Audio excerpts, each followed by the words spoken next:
Good morning, everyone. How are you? Welcome to another episode of the Sanity Check. Hopefully, everyone is doing well. My name is Seth, And I'm Camille. Good and morning. yes, and we're here to help you get your mind right. So, we want Yes. to welcome everyone. If you're just tuning in and this is your first time seeing us live and you're on Facebook, make sure you go to streamyard.com/Facebook so that you can have your comments posted here, okay, while you're watching live. But before we get into it, I'm very proud to introduce one of our new sponsors. Okay. So, research has shown aging people, aging individuals in medical conditions with disabilities stay healthier with social interactions. So, this agency benefits the community by promoting mental health. Okay. It also helps clients transition from dependent living to becoming independent by using independent living training. For example, finding alternative ways to be able to do their own tasks independently. So, Providence Place Focus is one-on-one support, and they are a home-based alternative to facility and hospital care. So basically, if you have individuals in your family that needs personal care, they can help train you to take care of your loved ones. So if you are interested and you're in the St. Louis or Southern Illinois area, the number is 314-736-1919. One more time, the number is 314-736-1919. That's Providence Place Home Health. All right. All right. So. Good morning. Good morning, Camille. How you doing? I'm doing good. Woke up a little early, got in my couple miles, starting for this million-mile project. Mhm. So I don't know. Blood is, going, oxygen going. I'm ready to go. That's good. Good morning. Good morning, everybody. Good morning. And if you're able to share this, please share. We're going to be talking about some good stuff this morning. Whew. So inclusion.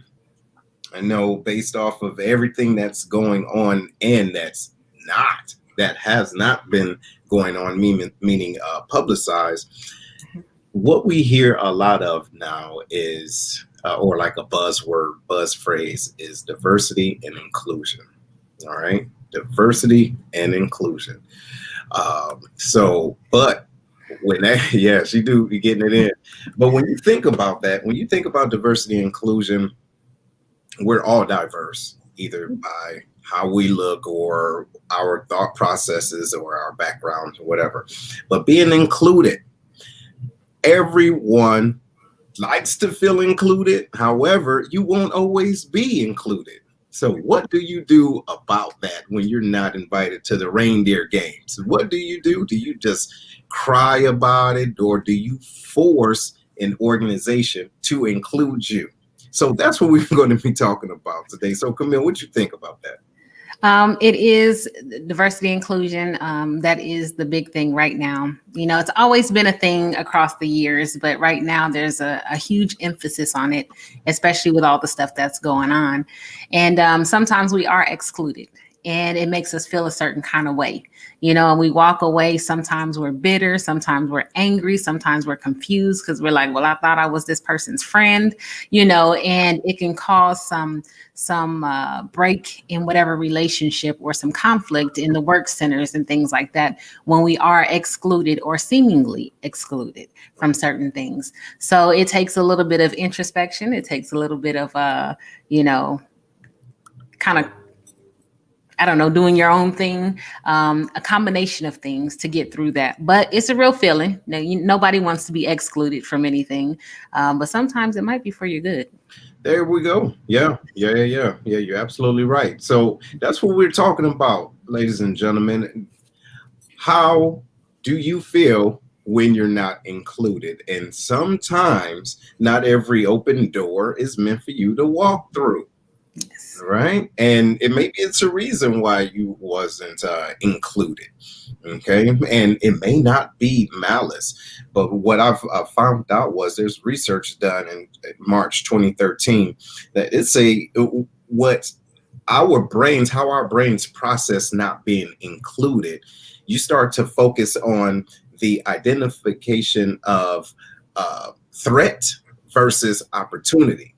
Mhm. So, what's in your mind, you may think something is going on, and that creates a limited view of what's going on around you. That makes sense. What do you think about that, Camille? Absolutely. And that's why I said seemingly. Because sometimes we can have, based on previous experiences, based on interactions with different people, when we see something, we always say if it walks like a duck, quacks like a duck, it got to be a duck. Well, that's not always the case. It might be a swan. You know what I Mhm. mean? Mhm. So we have to make sure that we do some checks to make sure that we were not purposely excluded, or that there wasn't a bigger reason for the exclusion, because you may have been excluded because you're not a part of, or you're not privy to that certain conversation or Mhm. something like that. So we have to do some checks to make sure before, as my mom say, you get all your emotions worked up for nothing.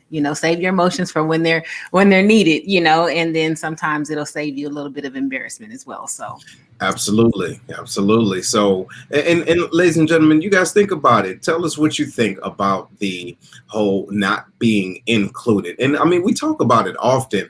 While we, the diversity and inclusion is. So, what do we do? What do we do? Excuse me. What do we do when we're not included? Right? What do you do? And how does it affect your thought process and how you do your work? How you do your work, or if not your work, how do you associate yourself with individuals based off of how you feel? And so, real quick, I want to say good morning to everybody that's on. Seals, good morning. Foots, what's going on, brother? Rondo, how you feeling? Miss Trinice, how you doing, ma'am? You up early over there in Seattle area. But no, we do love y'all. So please make sure you share this, share it, and give your information, or not your information, but your comments. Make sure that if you're not on StreamYard, you go to streamyard.com/Facebook.com. So that's what we're going to be talking about. Good morning. Good morning, ma'am. Good now, morning. Good hey. morning. So now what how can we deal with not being included? Okay. What do you think, Camille? Well, I think that first you have to identify why you're not included. And sometimes it's that, you may be the downer of the party. A lot of times, and there's been times where, how we do, who gonna be there? You Right, know what I mean? right. Who gonna be there? Yeah. Because you don't want to be the person that, is doesn't know how to have fun. Hmm. Or, as my daughter says, it doesn't know how to people. Yeah. You don't want to be the person that always brings that negative energy in there. Or there's some people that just are, I don't want to make this sound bad, but like so safe they just can't let their hair down. No, no, And no, no, no. We're gonna say it because they're like that. And what yes. happens is those individuals, just because they have a thought process, Mhm. like you said, it brings down the whole mood. You see what I'm saying? Yes. So instead of asking why they're not letting you in the reindeer games, why don't you ask yourself, is it because of me? Maybe it is. Maybe I'm out of line. You know, Yes. maybe I make Yes. people feel uncomfortable instead of just chilling. You know what I mean? And just talking to people. Right. And then sometimes, it's that thing that you might have conflict with another person that's there. So say it's a off duty work environment or something like that. And you're known to have conflict with the friend of the friend. You know what I mean? And nobody wants drama in their space. Nobody wants to have that conflict or a potential, blow up or whatever. So you might be the one that gets cut from the list if that person is closer to the other one. And on that, I know a lot of times, especially with like weddings and different kind of birthday parties or something where there's a limited number of people who can come. I had to learn a long time ago, just because someone is your best friend doesn't mean that you're theirs. Hey, Hey now, Um, hold on, wait. Say it one more time. Just because of what? just because someone is your best friend doesn't mean that you're their best friend. And oftentimes we don't know that until something like this happens. Right. And if there's a limited number, it's like, oh, well, I can only bring my closest friends. And you're like, See? so I'm not, well, there were 50 other people that were closer that I didn't know about, but okay, I get it now. So long years and years ago, I learned how true that can be. And so I had to change my perception about friendships as well. You know, like you never know who else is out there or people from, you know, way back when or family that might be, and then even if you're family, you might not be considered the closest one. Hey, You may be number 52 on the list yeah, of family, and you might not get that invite to the wedding, you know. So I stopped taking it personally and understanding that and then it was a turning point where it happened to me, you know, that I have a best friend or I have a few of them. And then there was somebody else who was like, oh, you're my bestie. And then I didn't. And I was like, oh, well, we only had this many seats and I had promised. And it was like, well, I thought I would get an invite. And then I remembered how I felt, you know. And so I stopped placing those expectations and I just look, these are the people I have room for. You know, I made my decision based on the best of whatever. And please don't be offended, you know, and next time I'll keep you in mind. And if we have more seats or whatever, then I'll invite you. right. And so I had to really kind of evaluate that and approach it differently. So sometimes you're just not as close to that person as you may think you are. Just because you're there every day doesn't mean the connection is as strong as someone who's far away. Exactly. You know, so like I said, identifying the why you were excluded from that that event or whatever it is super, super, super important. Exactly. It is. And so now, ladies and gentlemen, I want y'all to think about it. What if you made your stance, right? You made you identified with that person, hey, how I felt, right? How you felt because you wasn't invited. And now another situation comes around, now you're invited. Now, how do you think you're going to respond to that? Like, okay, is this just a damn affirmative action type of thing? You get what I'm saying? Like, so now I'm here because I didn't made us think about it. And is it genuine?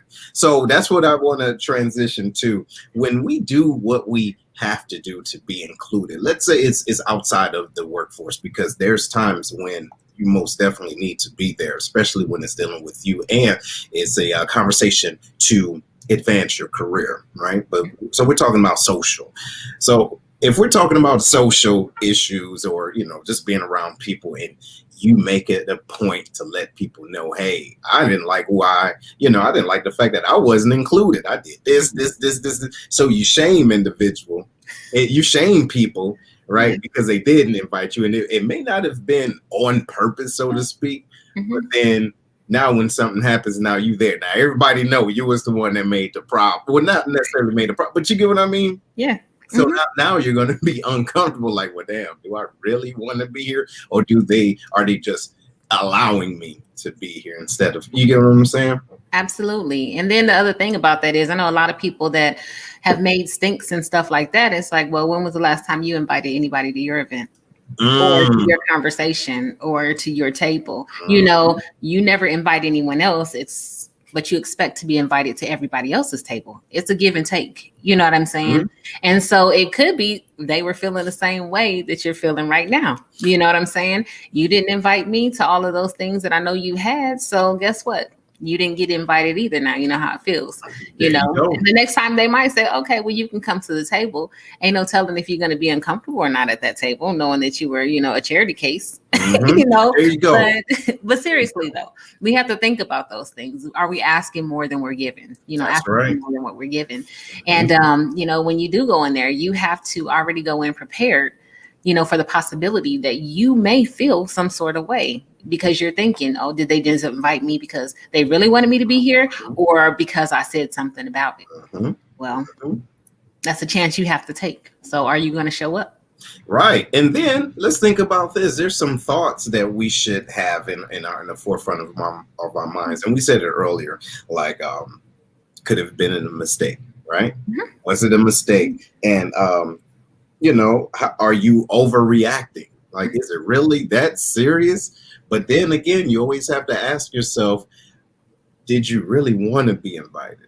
Yes. Because, like, let's say, for example, individuals did invite you, but you're a constant, you're an habitual shader, not necessarily shader, but you flake, right? I You got flake you. out. So the deal is, you keep asking, you keep saying no, and now if they don't ask you, now you got a problem with it. Right. Knowing you didn't want to go in the first place, or you Right. wouldn't show up anyway. Some people just want the invite. It's like those. A lot of people are introverts, and I see a lot of memes that go around. And it was like, I'm not gonna go, but I really want to be invited anyway. But Right. some people just get tired of wasting their energy. Yeah. It's nice to be invited every now and then, but if you turn me down 2, 3, 4 times in a row, then I'm gonna not going to waste my energy anymore continuing to invite me, because then I think that maybe there's something wrong with me that you don't want to hang out with us. You know what I'm saying?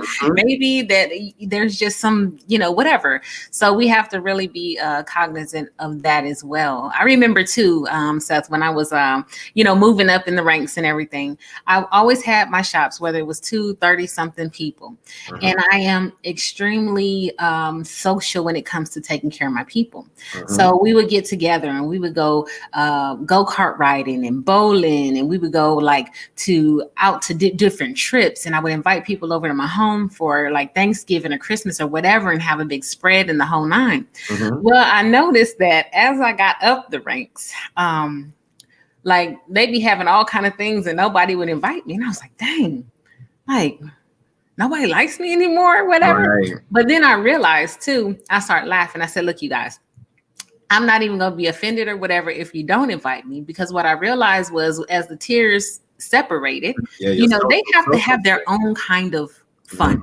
And they don't want to have to worry about, and I always tell them, if it's not dangerous, it's not illegal, it's not, ain't nobody I'm not getting calls about somebody being sexually harassed or anything like that. Immoral, yeah. Yes, y'all have fun. And I said, I know that my presence, even though I'm easygoing, even though they've been in my house 100 times, my mere presence sometimes stifles the energy, because they're not sure exactly what they can do and what they can't do. Right. And so I would pop in sometimes and I would say, look, y'all, I just wanted to come and say, hey, and, make sure everything was good. Y'all need anything or whatever. I just want you to know that I cared enough to come out, but I'm leaving so y'all can have your fun. And so I started doing that, and they'd be like, oh, okay. Sometimes they'd be like, no, you can stay. And I'm like, nope, I'm gonna let you have your fun. This is your peer group or whatever. And I'll be at my house, yes, yeah, and that's what it is. That makes sense. So we can take it from that, when you come up in rank or you go in rank, and then you may surpass your the individuals that were your peers. But the thing is when your rank change, your circle change as well. But as long as they know that you do have that credibility, you can go up and down. But of course, you're not going to be a hovering type. No. But now let's move that from the occupational side to the parents. So there comes a time when, look, just stay home. Stop asking your kids, hey, you want to go? Let's go to the mall and kick it. No, you're not that type of friend. You're the parent, and don't feel away, because remember, it was a time when you didn't really want your parents around all the time, driving you everywhere, or you wanted them to drop you off like at least a block away from where you was trying to. You get what I'm saying? So down the street, around the corner. Right. So now, how do you deal with that? Not being that type of mother, like, okay, we're not as close as we used to be. We're not, sitting up watching Golden Girls like we used to no more. So now you don't love me. No, I still love you. But what you think about that? So my oldest daughter, I was very fortunate. My oldest daughter, she still calls me her bestie all the time. Like, Mom, you're my bestie. My oldest daughter will invite me to everything. All right. There's no shame. She'd be like, this is my mama, and she cool and whatever. And so we still have a parent-child relationship, but she's also grown. You know what I mean? But I was that parent that she wanted me to go to chaperone her high school proms. So I would chaperone the high school proms and the after, and it wasn't anywhere. If I went to a friend, party of a friend or whatever, they would have teenagers, and she would always go or invite me to everything. So my oldest daughter included me in everything. My youngest daughter. See? That one right there. That's in your feelings, huh? Man, because I was like, you don't want to go with me? Like, I would pay for trips and vacations. And she's like, do I have to go? Can I just stay with so-and-so? And I'm like, seriously? Like, you don't want to go with me? Like, all right, well, let's have a shopping day. And she's like, yeah, not my thing. I'd rather stay home.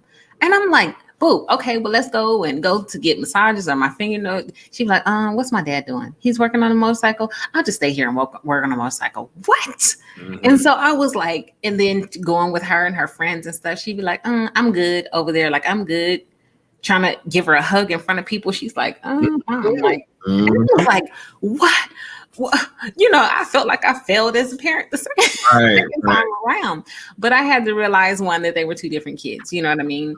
And then for two, that I was the same way with my mom. I was that parked down the street around the corner. Mhm. Hey, mom, there she is. Mhm. You My spoke mom would her up. always be that one that would be in the stands, like at a performance, and my mom would just be yelling and just whatever. And everybody, no matter where we were, okay, they would be like, that's your mom, ain't it? They know that your yeah. Even in basic training, Mhm.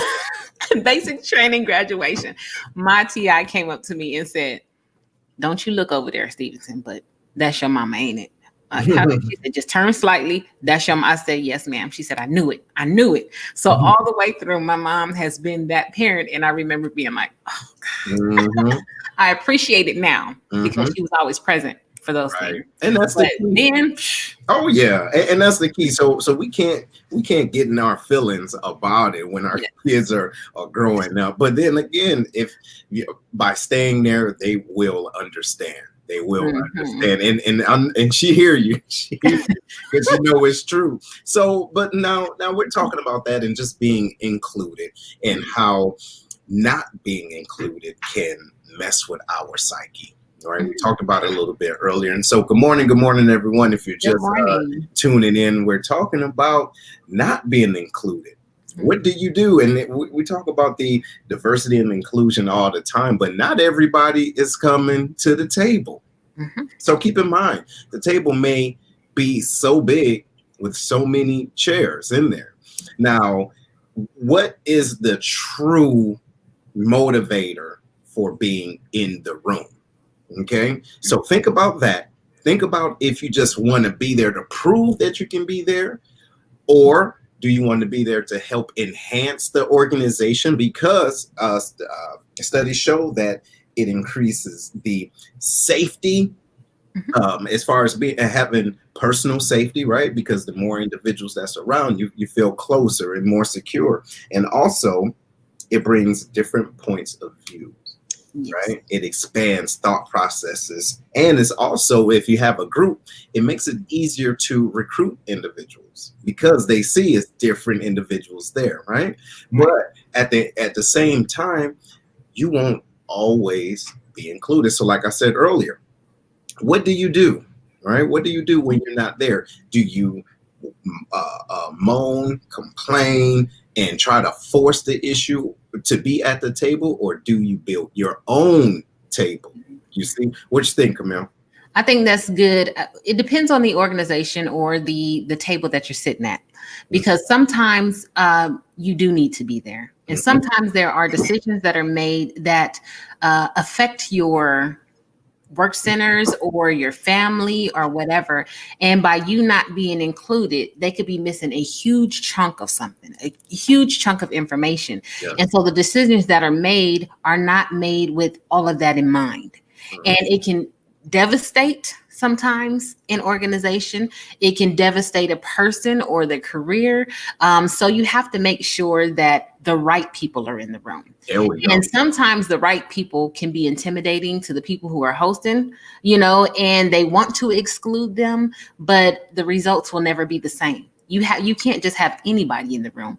You Mhm. have to be the right person in the room, Mhm. have the right people in the room. Mhm. And when we're talking about being excluded, you have to really do some soul searching and say, am I the right person to be in that room? Exactly. Am I going to be the one that's going to stand up and say what's right or wrong? Am I going to be the one that has the voice for the people who are not there or not represented? Or am I just going to sit there, take it all in, go back and complain and talk about what I heard? Exactly. That's the deal, because individuals don't think about that.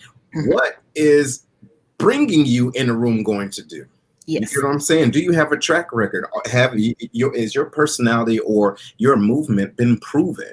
Right? Right. If you can someone vouch for you, or is there enough individuals to say, hey, Seth should be in this room because Yes. of the value that he brings? So I Absolutely. ask you, if you're not in the room, ask yourself why. What can you contribute? And then let's say you do have the ear of a decision maker, Yes. right? What Mhm. type of conversation will you have with them to say, hey, how you should be there because blah, blah, blah. But Mhm. are you including the whole organization? Because Yes. sometimes we can be, put it like this, trying to be inclusive, we can exclude individuals at the same time, Right. right? Just by Mhm. trying to say how I should Mhm. be there versus other people. So, what type of inclusion are you really doing? That's reverse inclusion. What you think about that, Camille? I think that's a good point. And oftentimes when people go in there, it's self-serving. You know what I mean? Right. You want to be in the room because you want to be recognized, or you want to bump elbows with, this person that you feel has a certain level of impact or that Mhm, can do something for you. mhm, I've had to go, like I said, into a lot of senior leader offices and things like that, have these conversations. And when I go in there, it truly is not about me, and it's not, one of my previous leaders was like, what can I do to make you better? Or what can I do to make you happy? And I said, sir, it's not about me. It's about the organization. see, We need to be looking at what we can do for the organization because the organization is hurting. there you go. And he kind of sat back like, this isn't about me. I'm not here putting everything I have on the line for one person. That would be extremely selfish of me. And it really would not enhance the organization one bit. This Mhm, is about a much bigger thing than me. Right now, I'm just being the voice of all the people. And then he said, well, nobody else has said anything. Nobody else. I haven't heard that. I said, of course not. mhm, That's why I'm here.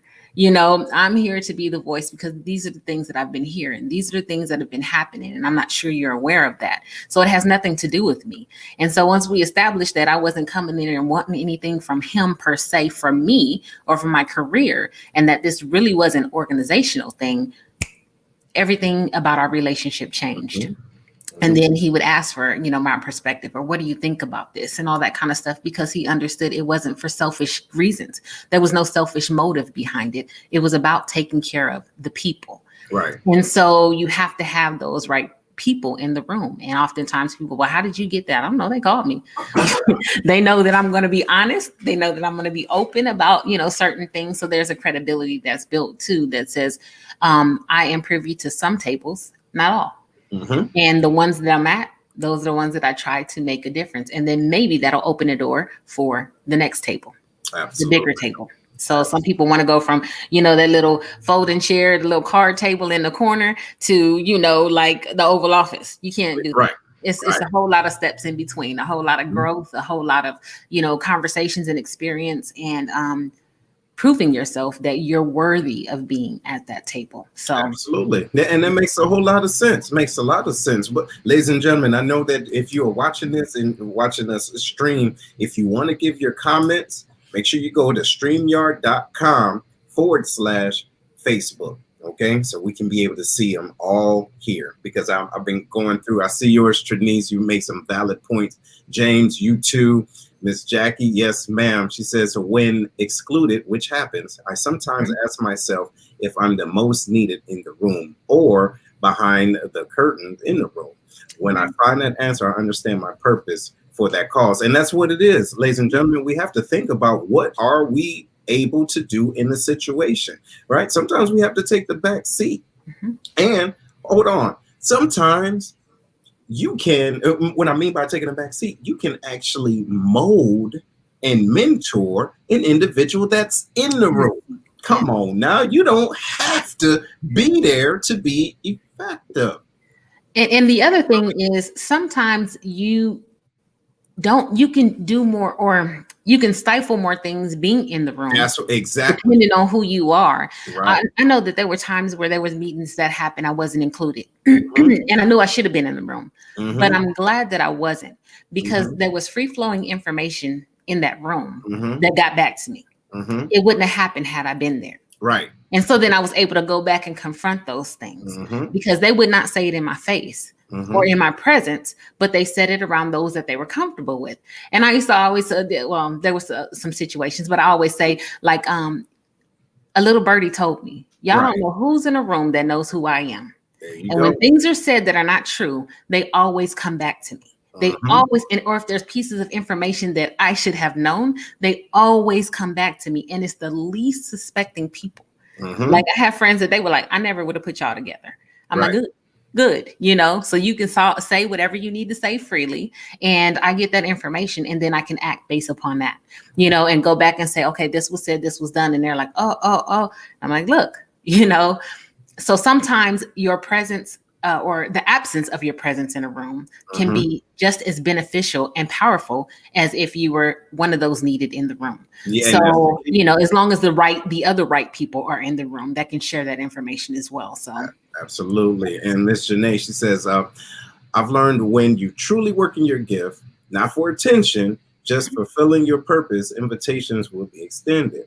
Your name will be mentioned in rooms you have not even entered yet. Just my experiences. You're absolutely right. absolutely. That's the thing. So what is it that you truly, truly, truly want to do? And why do you want to be there? Look, like she said, just to say that you like they include you, just to say that being Tokenism. and that makes sense. So you need to ask yourself, hey, what's going on? Why am I? What is it inside of me that wants to be there? Okay. And King says sometimes your name and presence right is so big it takes away from the cause, so you need to be excluded. And you're right. And sometimes it is, especially in the military. People see that rank, and then they feel like they can't say what they want to say. If you are in a position where you can go into any room, how about you take that off, or you just extend like you did earlier, talked about earlier, Camille, saying, "Hey, I'm here if you need anything." And Right. let me let you do what y'all need to do, and I'm here to help remove barriers. Right. You know what I'm saying? I don't have to be here to be the thought leader and everything, because that means you're doing what I want you to do in my mind versus what I want you to do in your own collective mind. And I there's often times where for younger folks, you know, I know that I'm very approachable. You know, people trust. I've earned a level of trust with my troops and things like that. People who, you know, are around me. And but there's times where I always keep my ear to the door, you know, and I always hear. And I say, well, people are like, you really be reading all them regs and stuff. I said, because if they're talking about it, somebody's going to come ask me about it, and it's my responsibility to know, to give an answer. Mm-hmm. And so then there are other times where I'll be listening to them and they'll be talking about life stuff, and you know how like that crabs in the bucket and everybody just pulling each other down, and I'm like, I go in there, and I was talking about the other day, and I go, time out, mentor moment, you know, taking this shirt off, let's have real conversation. Right. And so the range is from teens all the way up into sometimes the 50s, people who are older than me. Mm-hmm. And because they haven't heard a different perspective, they'll fall in them same traps, and everybody be going through what was me, all this stuff. And I'm like, oh, okay, let's really talk about this. Mm-hmm. And I'm grateful that they allow me to do that, and that they're very open. And that's because they trust that, you know, this is a mentor moment. This isn't a time I'm trying to get nobody in trouble. I'm trying to change your thinking. You know what I mean? So let's talk about this. I need to know really what's going on in your mind so that I can help to reshape that if it's wrong. And sometimes people, you know, you think about it and you're like, well, what would make you think that? And then when they tell you, you're like, that makes sense, Mm-hmm. but not in this situation. So you're absolutely correct, you know, in that thing, but for this, it's not going to work, or something like that. So you help them. You can't bring all the baggage into the same, you know, thing. It's not the same situation. Right. Might be good for that, but for this right here to keep you out of trouble, this is what we need you to do, you know. And so they've allowed me to be open and honest and things like that up and down the ranks. But because I know that I do have some sort of influence just by rank alone or by reputation, there are certain things that I exclude myself from, so that I don't stifle or stop the growth. You know, let them work some things out, some critical thinking, and then I'm still listening when they go way off track, and then they be like, "Oh, let me bring it on back." You know, right. Let me bring it on back. So, but yeah, and that's what it is. And Trini said on the other stream, you know, some of us are just nosy. right? Some of us are just nosy, like we just True. want to be there so we can say what happened, but we didn't add anything to the conversation. And you ain't gonna do nothing with the information you got. It ain't gonna do nothing. You get what I'm saying? Yeah. Ladies and gentlemen, this is pretty big to me because it just personally, I love action and self accountability. Mhm. Obviously, right, being an accountability coach. But when you're not invited or included, that doesn't mean the fight is over. You see? So that's why I talked about earlier. If you're not at that table, maybe that's the wrong table you need to be at, right? Keep searching because, like we spoke about earlier, that creates a limited view. Because in your mind, you want to know, well, what did I do wrong? Why didn't they exclude me? Maybe I look too funny. Maybe I'm too loud. Maybe I'm too quiet. Blah blah blah blah blah. Maybe me. Yeah. But if you bring your blinders down and see how you can help other individuals in different areas, you won't be worried about that table. You get what I'm saying? And then you, like I said, you can create your own, or you can go to someone else's table that's in line with you and that would love to have your information and input. So, but I want you to think about this. When you are putting out whatever type of energy, Mhm. not everyone is going to be able to receive it. So, what is it that's in your mind that wants you or your presence to be at that table? You get what I'm saying? What is it? Are you trying to prove something to someone else or to yourself? Like, do you feel as though the reason why I want to be there is because I deserve to be there? Really? Really? What Maybe. qualifies you? Yeah, right. What qualifies you? Look, maybe your purpose is larger than that table. So, what is it that you're lacking inside that wants you to be at that table? Come here, what you think about that? That's good. Miss Young on here, she said, she had to be okay with being excluded from certain tables, Mhm. and that's true. It realizing, do I have a purpose at that table? Is it self-serving? What am I going to do with the information that I received? Am I going to take action on it, or is it just information that I have? Some people like the feeling of power at being certain tables, being at certain tables.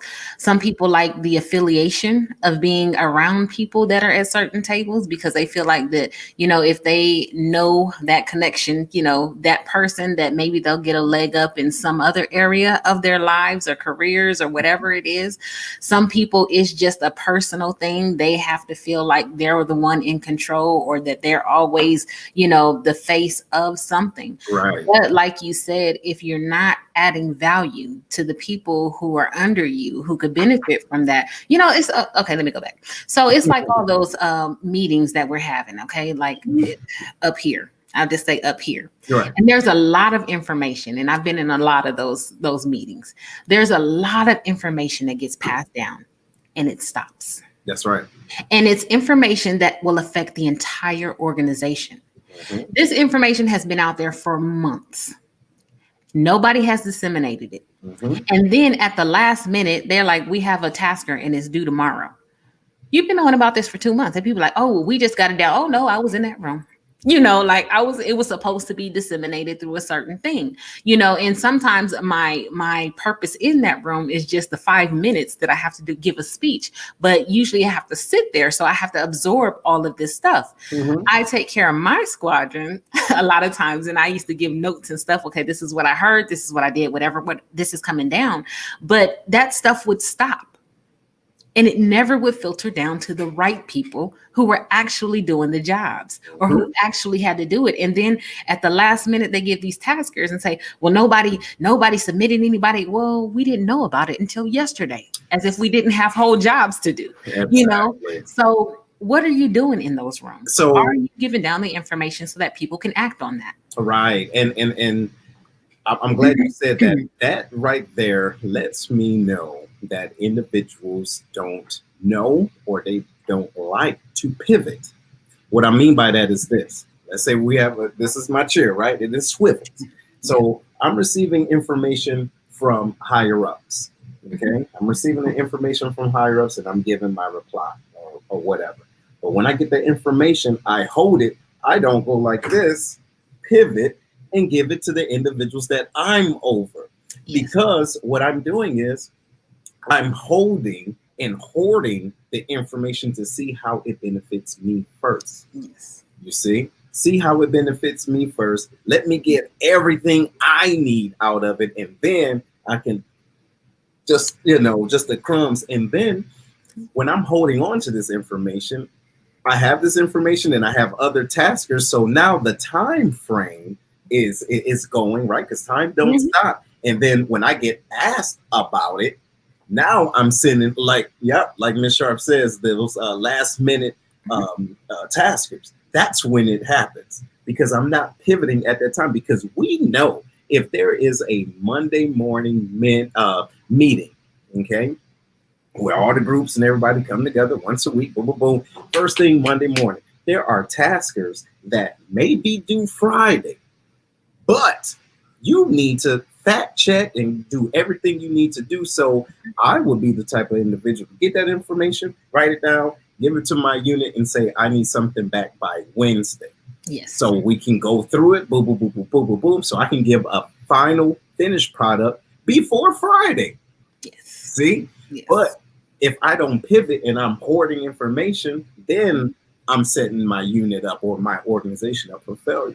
And then you don't take the blame for that. Oh, of course not. It's everybody else. Everybody else. Yeah, you should ask me what was at the meeting. And sometimes they forget. I don't want to say this, but they forget that they leave that trail of date stamps on there. Oh, yeah. And so you look back and say you've been holding on to it for all this time, and then you give it to me at this one moment, and I'm supposed to quick turn it for you, and you've had it in your box for 2 weeks now. I can use my ring and say, well, I got all. I mean, you know how they do. I do it in a much. But I do say that I'm like, man, you've been sitting on it for 2 weeks and now you expect for me to turn around. I have all of these other things that I have to get done. Right. And then I'm like, okay, well, something is gonna, something's gonna be late. So you choose, you choose which one you want to be late because I don't have the bandwidth to do it. Exactly. I don't have that kind of time, oh, by the way, after this job, I still got to go home and take care of my family and my house and everything like that. I don't have that kind of time to be doing these taskers when you've been having them for a long time. Right. And so, I try to be cognizant of that too. So I do if it's somebody else, I give them weeks ahead of time that I give another suspense. So I have time to work on that thing. But, I try to get it to them as soon as possible so that if it does not get to me, then I can hold them accountable. And it's not because of something that I did. But a lot of leaders won't do that. And then they want to blame everybody else for their demise or downfall because those suspenses weren't met. But they came out last minute. And so we just have to take a pause. Again, like you said, what are we doing with the information that we're receiving at that table? And if we're not doing anything with it, well, maybe we should give up our seat. I don't know. And look what King says. Sometimes you hoard info because you want to micromanage the info, but create a major problem because the information is dispersed way too late. Absolutely. That's the point. Yes. So the thing is if you have the advantage or the privilege to be in the room, absolutely right. She says sabotage. If you have the advantage and the privilege to be in the room, what are you doing with your presence there? Right? Versus being able to tell everyone, hey, I was in the room. So, it's almost like individuals that talks about that. How can I say this? They can tell you everybody that they know. Okay. Oh, I know so. I know Jay-Z. I know everybody. Dame Dash, all them. Right? MC Hammer. Why? Who cares? But hey, I know all these individuals. And now when it comes down to us doing something or individuals really doing something with their privilege of knowing individuals. Oh, mum's the word. Wait, hold on. So you was in the room, right? You knew the people. You could high five everybody, but what was the true purpose of you bringing that up? To say I'm that important that I know these individuals and you don't? Or, hey, I know these individuals, so if I know them, you know them. Now, I'm going to holler at them if we need something, right? Just know that we have that connection. But let's get it in together as a unit. So now my network can help increase your network. What do you how do you make people feel? Why would you make a person feel less than because you know something or someone that they don't? Can you speak on that? Well, that's that power thing. It's a power thing. You know Yeah. what I'm saying? And people like to have power over other people or feel more important than other people, Mhm. even if they don't have the ability to do anything. By mere just association, they feel like they are something. So those ones that are in those rooms with the Jay-Z's, well, if all of your friends are successful, then why aren't you? Hey You now. know, are you picking up what they putting down? Are you doing and grinding the way that they are? Or are you just hanging around trying to get the little crumbs and stuff like that just to say that you're in the room? See? Again, you're not doing anything with that. Mhm. So it oftentimes it comes from an insecure place too. You see people around you shaking and moving and all this kind of stuff. They may not be associated with the people that you're associated with, but eventually, you know, they will be or they could be. And so we try to say, well, you know, I know this person, I know this person. Okay, well, hook me up. You know, can you get up? Whatever. I'm over here grinding, whatever. And it's like, oh, well, I can't really, you know.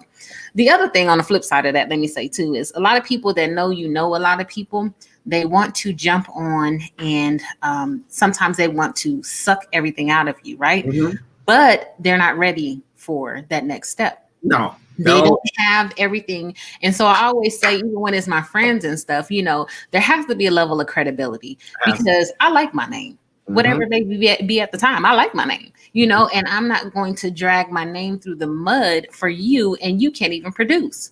Like, what are you going to go in there and say? What do you have to offer? What are you going to show? And I'm like, I'm not trying to be mean to my friends, but I also have to be able to go back in that room after you for Listen, someone else who needs something. look, your friends ain't always ready for the upper room. Okay? Exactly. They They see it, ready. they see whatever, but they're not ready for that. And they don't have the experience to even go in there to do anything. So I'm always kind of like the buffer. And I'm like, yeah, I love you, you're my friend, but I got to see. I got to, you know, yeah, we good. Love you. But I need to know that there's some substance there. And I hope people don't take that you know, wrong, but I also still have to protect my name. You So know what I mean? And I still have to protect what I do. So I can't bring everybody in the room. And some people, you know, they start that victim mentality.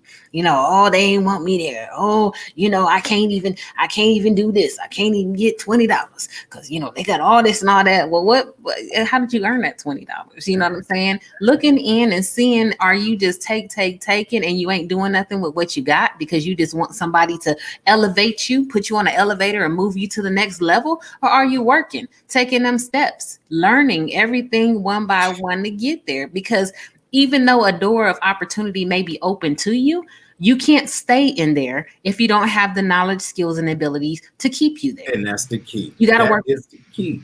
Yes, you have to So, work. And look, excuse me. ladies and gentlemen, if you're just tuning in, we're talking about being included and when you're not included in the room, at the table, or even behind the door. If you're not on the yard stream yard, and but you want to give a comment so we can see them on all the different streaming platforms, especially on Facebook, go to streamyard.com/Facebook.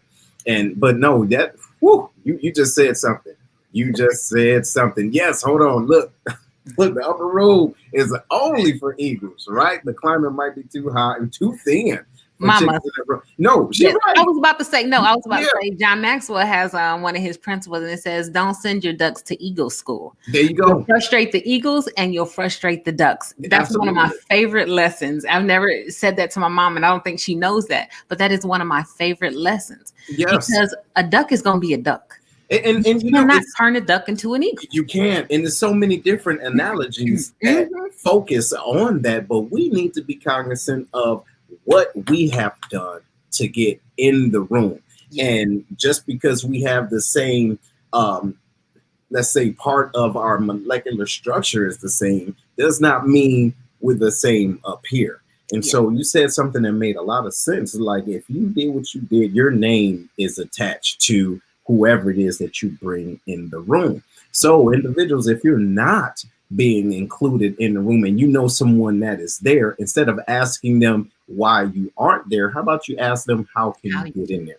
You're right. Yes. Hey, teach me how to fish. Stop giving me all these Yes. fish sandwiches. You get what I'm saying? Because eventually I'm going to either move up or move on. So does that mean you're going to follow me so I can get you in the door, or are you going to follow your purpose? Yes. So that's the key. Not everyone is ready for that lifestyle. And just because you know me and I know you, you see what I'm doing. And you know what? It's unfortunate, but some individuals are so close to us. If they see you doing something, they say to themselves, if they can do it and I can do it. True, you could, but you see the fruits, but you don't see the labor. Yes. Now, are you ready for that lifestyle? You dig it? Now, if you've been getting it in, why not? That means that we can move together as a unit. But if you haven't, you just want either the accolades or the fruit, but you're not out here, getting it with me. Come on now. Come on. You see? That happens to me a lot. Now that's another one. That's another one. You dig it? Yes. Like I said before, when they're people, they want what you have. And so they'll take your ideas and they'll try to turn it into yours. And then they want you to come back and they want you to give your gift. Oh, no, wait. Work for them. Listen. It work for them. And that's the part that I'm, yes. So, yeah, I said, look, they'll take your idea. But hold on. You confess, you talk to your confidant, if you will, your friend, your homie, right? Your girlfriend, right? Your ace boom coon. Hey, brother, sister, this is what I think I want to do. You do this in 5 months, boom, boom, boom, boom, boom, get it in. You go somewhere for 2 days. You come back, whatever it is that you wanted to do was implemented, but guess what? They didn't have your vision. Right, didn't have your vision, need your help. They need your help. Yeah. Now, what do you do about that? So I that has happened to me. That is my life story. So before I really understood, what I was doing, my purpose and everything, I would have these ideas and I would be like, okay, and this is a good idea. I'm working on this. Somebody would try to throw it together real quick before I can roll out something. And then they'll be like, oh, well, and I'm like, so at Lake and Heath, one particular lady, she was a commandant at the ALS. So I was trying to implement stuff. Went through the thing, the whole, beforehand, and I presented to her. And I said, here's what I have. This has been very successful. Done it, at these 2 bases, yada, yada, yada. And so I was like, I just need your okay for implementation. I've already talked to the education office. I already done all these things. So she was like, well, I have to talk to the other instructors or whatever. I was like, okay, fine. So then a couple weeks later, this thing comes out across the, when they send everything out on email and everything. Yeah, like a bulletin. This was happening. And I said, I called her. I said, ma'am.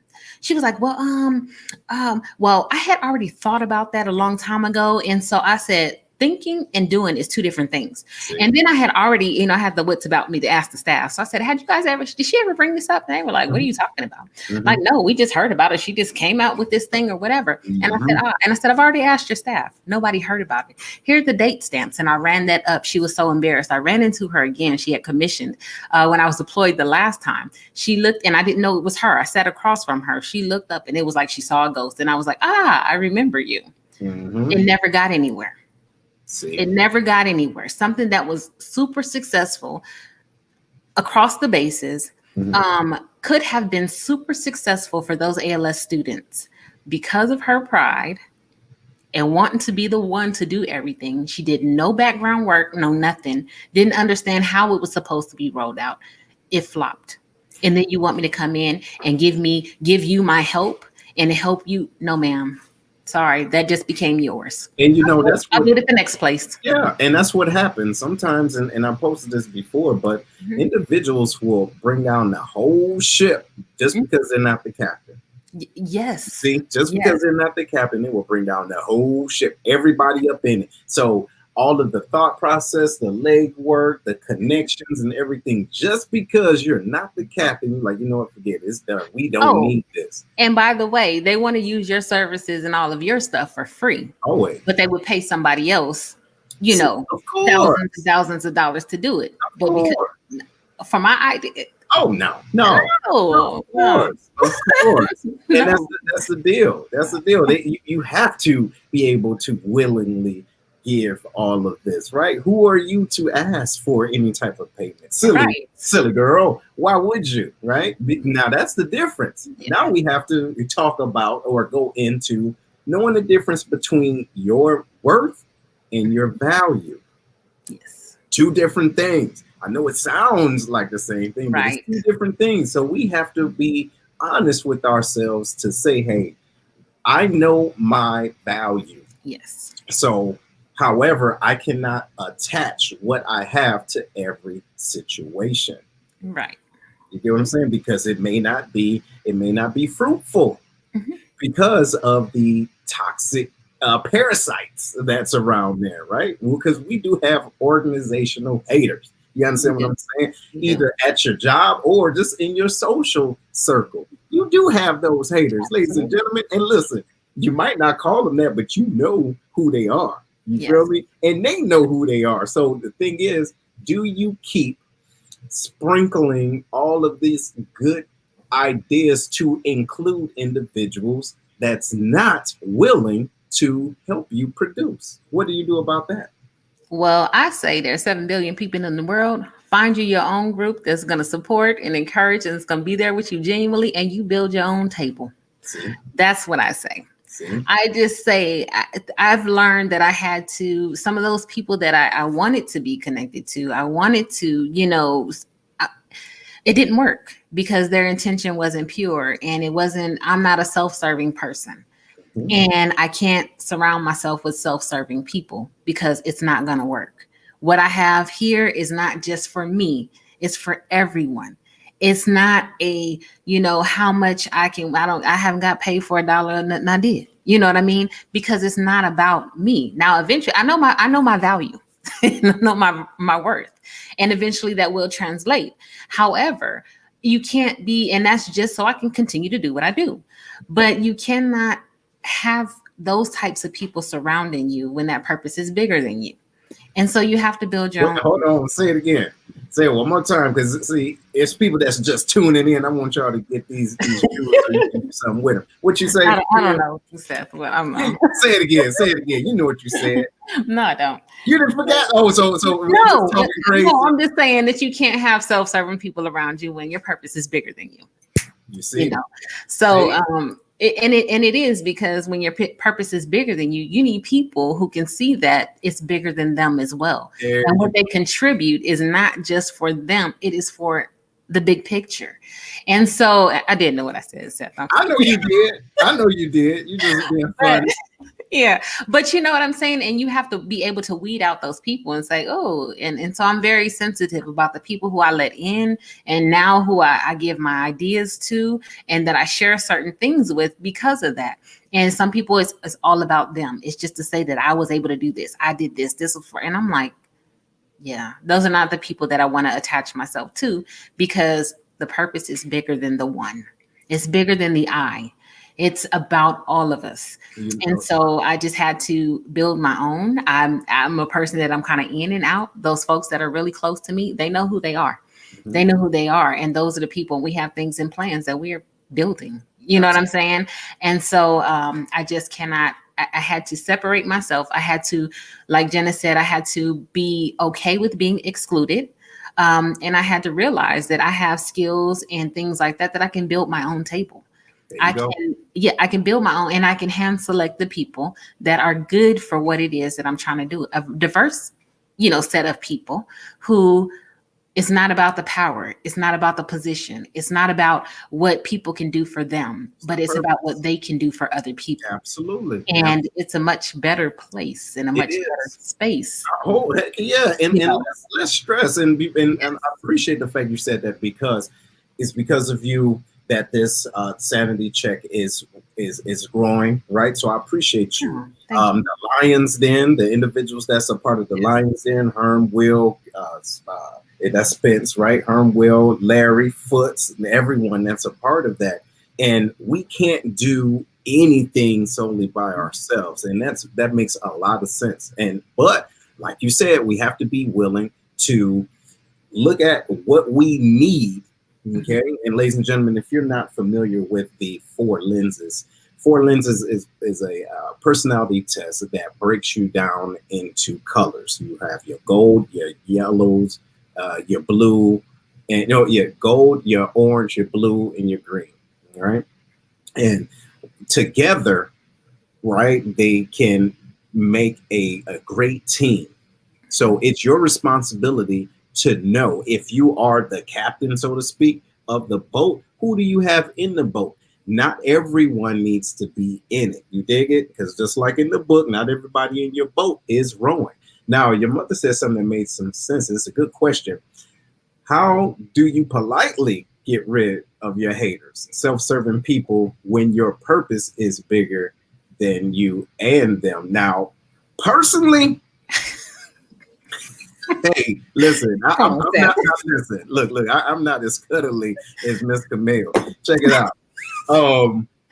Me personally, listen, I like to have a come to Jesus moment with them, right? Being extremely open and honest. But the thing is to be around me and to know how I'm sometimes outside looking in, just all over the place. I promise you it's a method to it. But what I can tell is when individuals are not truly there. You get what I mean? And so this is the deal. I really do feel as though when individuals aren't talking to you, they're still talking, but they're talking about what they don't dig with you, or what, or the outcome. You get what I'm saying? Mm-hmm. So then I bring those conversations and I create them, right? I create a space to see where the individuals are, and then if they're shifted, I try to bring them back in line. But if they're all the way out of line, boom, I just compartmentalize them, say, hey, look, I'm only going to deal with you when I got this going on. But what I'm trying to do moving forward, you can actually prevent the progress. So I can't include you in this reindeer game. What you think, Camille? I think that for me, I try to give people a chance. What I learned, Four Lenses really helped me. That's one of my favorite courses to teach is Four Lenses. Mm-hmm. But people do things their own way. You have to, one is you got to get to know people. Yeah. You have to ask, people always say you got to ask questions. No, you have to ask the right questions. Mm-hmm. You have to drill down to intention. You have to drill down to the heart of the person. You have to understand where they come from, and you have to understand their personality.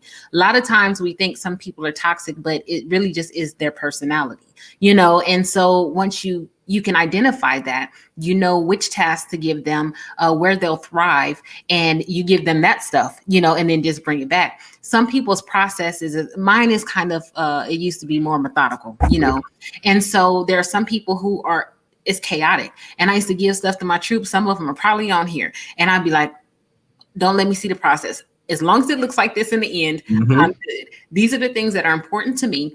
I give them a vision and I let them work it the way that they did, because if I micromanage the process, I would mess it up for them because it's not how their mind worked. Mm-hmm. So then the other thing is, if it continues to not meet expectations and everybody else is, I would have to say, look, I appreciate all of the time and effort spent and everything like that, but this is beyond you. And if I have something else that I can pull you in, or, if I can help you along the way, I will. But for this project, you can't, like they say, your services are no longer needed. Yeah. Your services are no longer needed. Yeah. And sometimes, and I also say that, you don't have to go to every party you're invited to. You don't have to engage in every conversation that you're invited to. Sometimes you just stay quiet. And people will start falling off, especially those ones when you don't respond. They just kind of like, oh, well, and they move on, because really the reason why they wanted to be there was selfish anyway. Right. It wasn't genuine. It wasn't genuine. So if you don't respond to that, sometimes they'll go out because their intentions are not right. They will seek people who they can use and seek people who they can continue to do it. And you won't have to worry about them. You won't have to say nothing. They just fall off.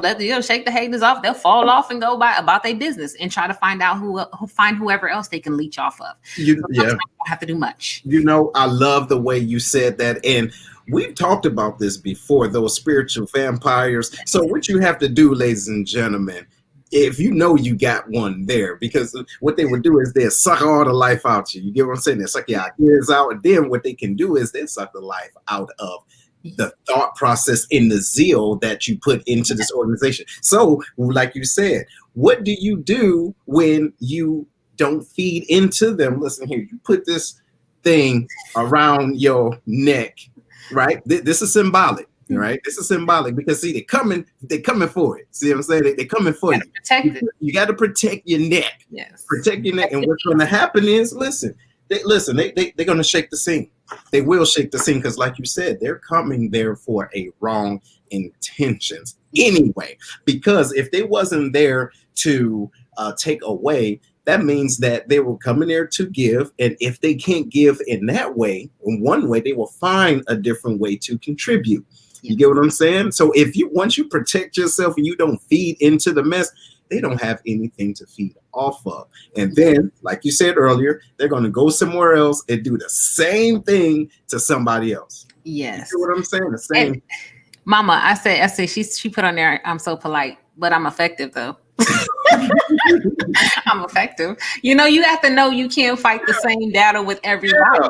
Some people you got to be rude with. Some people you got to be, whatever with. But some people, all you have to do is stay quiet. You stay quiet and they'll get bored. They'll go find somewhere else that they can, rattle up some stuff or whatever. And I saw King's comment. I was going to comment on that. And that's a great comment. Haters don't hate you. They hate themselves for not being you. So the higher you climb on the success mountain, the harder it will be for them to see you. And they will stay on their level. And then he just took it away. So now I got to stay on their level and leave you alone. Right. And that's true. And I've learned, I used to say, what was it about me that people hated so much? I was like, I just love everybody. I heart people that go through my 4 lenses classes. I'm like, I heart people. I heart people. Like, I love people. I just want to give. And people hated that about me. And supervisors, I hate it. You always smiling. There's something wrong with that? Like, am I not effective? Like, what kind of organization did you punish me for smiling? And then even basic training, they be like, I'm going to slap the Kool-Aid grin off of you. Yes, sir. I always got them 341 snatched because I was always smiling, and then people would hate and they were like, wow, why are you here? Who invited you here? So-and-so did. They'd be like, well, how do you know them? Like, why are you hating on me? I didn't ask somebody, but it was the more I did people and I realized people were trying to figure out who I was, what made me who I was, and they hated on that. And somebody came back and apologized. It was like, I was just jealous of the person that you are. And that's the bottom line. That is the bottom line. And ladies and gentlemen, if you know that already, you can operate different because instead of focusing on why someone isn't, can't dig you, it's like this. And your mother said something that made so much, so it didn't not necessarily make sense in this context, but it struck something inside of me very powerful. She said Judas will hang himself, right? True, but you got to realize Judas was part of the plan. Hey, so watch this. We can't say how much we can't stand haters. They're there for a reason. They are there for a reason. They teach you good lessons. Yeah, they teach you. So just like individuals are in your life to help you along, those haters are in your life to help you build resilience, ladies and gentlemen, because you need that muscle. Because if you're at this level, if you're at level 2 and you got a hater at level 2, once you go to the next level, you might have beat that hater. But guess what? Every level, new devil. Can you dig it? That's why they are there. So you can't be mad at the haters. Hey, and to your point, since you love everybody, you got to love them haters too, because those haters will actually make you stronger than the individuals that push you ahead. Believe it or not. So when it comes down to not being included, we have to look at the lesson that we are being taught. Get out of your feelings. You feel me? Get out of your feelings. I ain't being included. They don't want me there. Maybe it's not time for you to be there. You get what I'm saying? And Seth, like you said, I used to always, my mom was on here. I'd be like, Mom, why me? Why me? Why do I always have to go through this? Why do I got to fight about every little thing that people are giving? Why do I have to constantly go through? And I always say it, God was building something in me. Yes. God was building, I mean, for the mental fortitude, you know, emotional fortitude, just physical strength, all of that Mhm. kind of stuff. And I look at people who have gotten where they've gotten with no real adversity. And at the first sign of trouble or something, they completely break. Oh, they fold And it's because they don't know what because, yes, they fold, they break, and they're like that. to do. And so their whole life crumbles. But with all of those steps of adversity, all of those haters who taught me hard lessons, no matter how hard they were and how many tears I cried behind it, they were building something in me. They were building and building and building and building. And I didn't know it at the time because it doesn't feel good. Oh no. But now looking back, I can see it. And to the point where look, I done built the whole structure. Not literally, but you know what I'm saying? I done built the whole structure. And it was every brick y'all threw at me became the foundation of who I was, well, who I am and who I will be. Every single time you tried to break me over the back with that wood plank, that became See, the foundation or the frame of my windows. there you go. You know what I'm saying? And so all of that I had to realize, excuse me, that yes, those haters are there. I deal with them in a certain way, but I also do welcome it because it teaches me about myself. It teaches me about how to deal with other people, and it also teaches them something because I've been through enough stuff that I can go back and be like, look, you know what I mean? Let me show you something, or Absolutely. I just told you something. You know what I'm saying? So Mhm. it is. Haters are necessary for growth. Everything that is growing is changing. Something has to die to live. Something has to break through to bring forth something. Right. You know what I mean? Like a seed. It's not a beautiful process. That seed has to completely break open and change its whole structure in order for that plant to come forth. So instead of looking at it like just haters or whatever, there's lessons to be learned. That It is. resilience, you said, building resilient people, they Mhm. help tremendously. Have to, Tremendously. and you know, we have to make sure we understand what's going on and why Mhm. it's going on, and not to think that everything that's happening is happening to us. They're happening for us. Hey, sometimes that door is closed to keep you away from certain individuals, Yes. right? To keep you away from certain negative juju, if you will, right? Not every situation it requires your attention, your energy, or your love. All right, not everyone, right? So Yes. what King says, it says, you want haters because everyone knows that life is a performance and you need an audience. Hey, you know, and so that's the deal. See? So it comes down to a mindset. How Yes. do you, it's like this, how do you play the haters?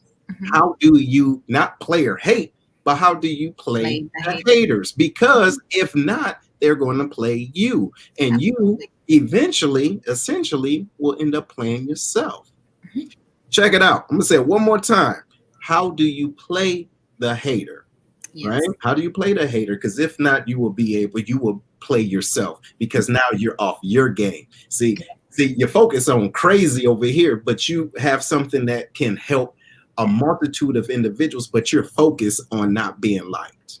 You're Yeah. focused on not being accepted. You're focused on, you know, all the other things that's frivolous, Yes. right? From an individual that is a small thinker. So why would you take away the blessing that you have that you can pour into a whole community, but you focus on why this person don't like me?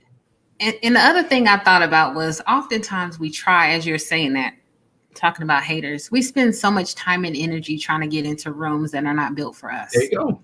And we miss out on the door next door. There we go. That will be the one that we can walk into and make an impact and make a difference That's on right. something way bigger than that one room that we thought we wanted to be in, that they didn't like us, but I'm just going to try to, mosey my way in here anyway, just because you've lost out on so much. The people that actually need you are over here, but you're working so hard to be in this room with people that don't want you there that you're missing out on some. And everybody who is supposed to get what you have is missing out too until See, you get that. Hey, And yeah. I said, I was thinking about these boxes too. I was like, sometimes I used to feel like I was in a box, Mhm. and then am I going to put myself that? And it would get so uncomfortable. And I'm like, you know what? I'm busting up out of this box. Mhm. You put me in a box, I'm a bust a hole in a wall. I'm a tear up the ceiling, the roof, or whatever, because I don't belong here. Mhm. And I don't want to be here. I Right. know that there's somewhere else that's better suited for me.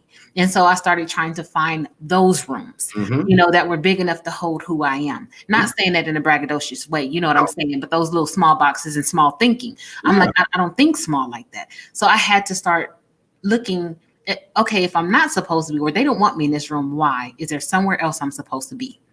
Let And me yeah. find that first Mhm. before I keep trying to cram myself into a room that's already overcrowded. And yes. And think about who have what in the room. So think about it, right? Figuratively speaking, since we're talking this way, if you want to be a part of a house, right? If you want to help build a house and you want to go into a room where this one particular person already have the nails, Right. why don't you check your pockets? Watch this. Why don't you check and see what you have? And maybe your nails aren't needed and you can build another house for a different group.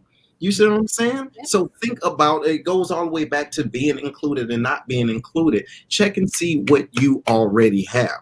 Because, like to your point earlier, you have to, once you stop trying to build something, all you have to do is build something that's already, where land is blank, right? And it's wide open. Listen, no trees. You don't have to cut down nothing. You don't have to pipe anything. And listen, watch this. The crazy part is it was waiting for you. You Yes. see, waiting for your energy, waiting for your Yes. thought process. But see, we still like this. And listen, I'm gonna be completely honest, y'all. Y'all ready? I got any more? No, I don't. Let's be completely honest. Us as a community, especially African Americans, we still knocking. At the door. Hey, watch this. Let me in. Listen, I've been knocking at this door for the last hundreds of years. When are we collectively going to build our own door? Come on now. Not just that, Seth, but sometimes we get trying to get, like I said, that one little office building, and you have a whole mall waiting on you. You know what I'm saying? Room. Go to the upper room. Go to the upper room, right? You got a whole mall, but that's what I just kept. And then we have to make sure too, when we're thinking about these things. Yes, it's going to be things that we need. We might not have it, but I always feel like, if God gives you that vision, He's going to get you to it. Come on. You know what I mean? But you got to work. You have to act. You got to keep doing, moving. People be like, "Why are you taking all these certifications? Why are you?" And I'm like, I don't know. I just felt the urge to do it. And at this point, I see how all of that was preparation for what my future is going to be. And so I have all the things that I need walking out to walk into my own. See? I don't have to, if I don't want to, I don't have to go to nobody else's office. I can do my own and build my own if that's what I choose to do. Absolutely. Because I took every opportunity to do that. Learning lessons, all of those stuff, all of those things. But we still trying to fit in these little rooms, and we're supposed to have whole buildings. We're supposed to have whole community centers. We're supposed to have whole whatever it is. So, we have to think bigger. And we have to believe that about ourselves, that little old me, Camille from the hood in San Diego, is worthy of doing this thing that God put in me, having this purpose, and that He will surround me with people who it's more than just about them. And that can help build the community that, He has for me. So we have to stop thinking small. Got If to. that door is locked, shake them until one opens for you. Hey, and again, and I am such a, you're absolutely right, but doggone it, I'm the person. Listen, let's get out here and let's start building our own door. Listen, I'm so tired. Look, y'all, I'm tired. I'm tired of knocking. Look, my knuckles getting crazy. Look, I'm getting arthritis in my. See, it's arthritis. You get tired. You get tired of knocking. Look at who we know. Look at our resources. And there's individuals that want to be a part of the change that they want to see. Right? So what we need to do, my last thought too, so we can get this wrapped up. My last thought is, if you can't change the room without being included, or excluded, change your mindset in the conversations, change who you're talking to. And then think about the intent. What is the intent? Why do you want to be included in that room? And I do understand how it feels. You see a sign on the door that says everything on it, but it excludes you personally. You want to get to that door to show them, hey, I'm up in the room. But why did you want to be there in the first place? And is it meant for the greatness inside of you? So that's my last point. What you got, Camille? I was just going to do a quick recap. I like what King says. Some people seek the glory so they can be the center of the story. And, sometimes you're not the center of the story. I was telling my mom the other day that, we see the stars on the stage.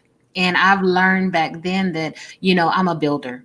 And so there are so many people in the background that make that star shine. They cannot do what they do without choreographers, without lighting technicians, without sound checkers, without electricians, without people that build those stages, their costumes, their hair, their makeup. They would not be who they were if it weren't for all of the people that are behind them. So people don't see that, and they start tearing up these relationships, trying to, they're jealous of this or whatever.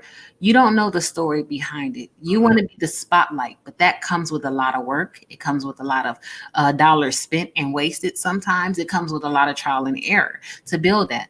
But anyway, going back and just doing a recap, we talked about, that room, why we have to look inside and see why we were excluded. Is it us or is it them? A lot of times it could be the energy that we put off. It could be, the type of conversation that we bring. Are we a Debbie Downer? All this, don't be victim. No, they don't never invite me. Take a check, internal check of you. Am I bringing good energy to this room? Am I bringing good ideas? Why do I want to be in this room? Am I supposed to be in this room? Am I taking up a space that someone else could be in who can act and can do things better than I could? If I'm just there for an information gatherer, then you don't need to be in the room. Bring me somebody who's going to take the information and, like Seth says, pivot and give that information to the people who need to have it, who can take action. And it's not these last minute stuff and they can do. And so, with all of that, sometimes you're not supposed to be in the room. Right. And sometimes you're supposed to build your own room or build your own table and select those people that add value to whatever it is that you're doing. Sometimes you just can't be the worker on the thing. You have to be the one to orchestrate, only because you've had the skills, you've had all of these things. And so you have to put together your own team to build the way that, it's been put in you, purpose for you. And so stop being jealous of other people because you're not excluded. Be okay with not being in that room.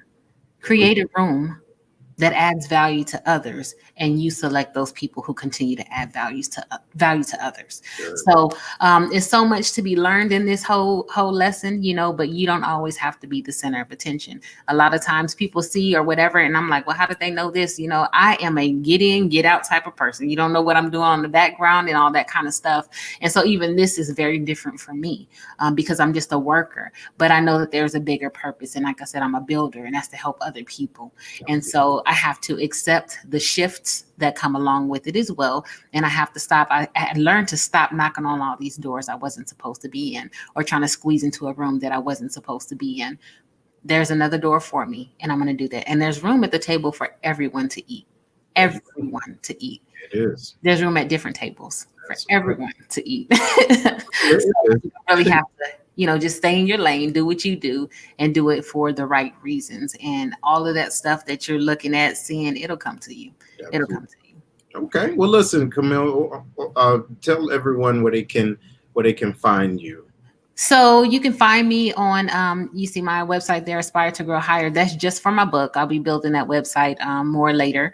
You can find me on johnmaxwell.com/Camille Thomas. I'm also a certified John Maxwell speaker, trainer, coach. You can find me on Facebook, Camille Stevenson Thomas. It's STEPHANSON Thomas. And hit me in my inbox, my messenger, whatever. If you have my cell phone, text, whatever, I'm out there. So that's where you can find me. Cool, cool. And ladies and gentlemen, you can find me here, Set the Speaker, or you can go to setthespeaker.com to see everything that we're doing there with the Lions Den and also the Sanity Check. And you can also go to the Black Collar Mindset, grab a copy of it, right? That's the tool. It's the tool to help you maneuver around fools. All right. The Black Collar Mindset. But seriously, it's the art of strategic thinking, and it helps you with self accountability. And that's what we need. That's what we were talking about today. So when we're doing things, let's ask ourselves why. And I appreciate everyone that tune in. Hey, how you doing, Miss Holly? How are you? How are you?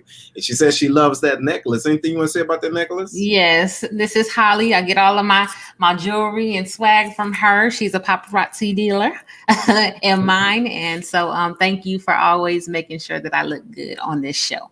Right on, right on. Yes, yes. So, ladies and gentlemen, this concludes our Sanity Check. We want to thank you for tuning in, and catch us again next week, next Saturday at 8 o'clock Central. We're going to be talking about the love languages. All right. There was a request to talk about it and then go into depth. So I encourage you, look it up, see what you get from the love language. Take the test. There's a test that you can take, a real quick analysis of what your love language is. And then we can talk about it later on. We can really talk about, hey, my love language is this, and I don't even know how to communicate my love language. That happens, see, because we focus on individuals and why they don't understand us. We don't understand us. So we're going to talk about that. Very true. All right. And it takes us years, and I'm still learning, right? Still learning. I got issues too, y'all, clinically, I'm sure. But nevertheless, right, we love you, and we will be seeing you soon right here. Make sure you share this, okay? Take care.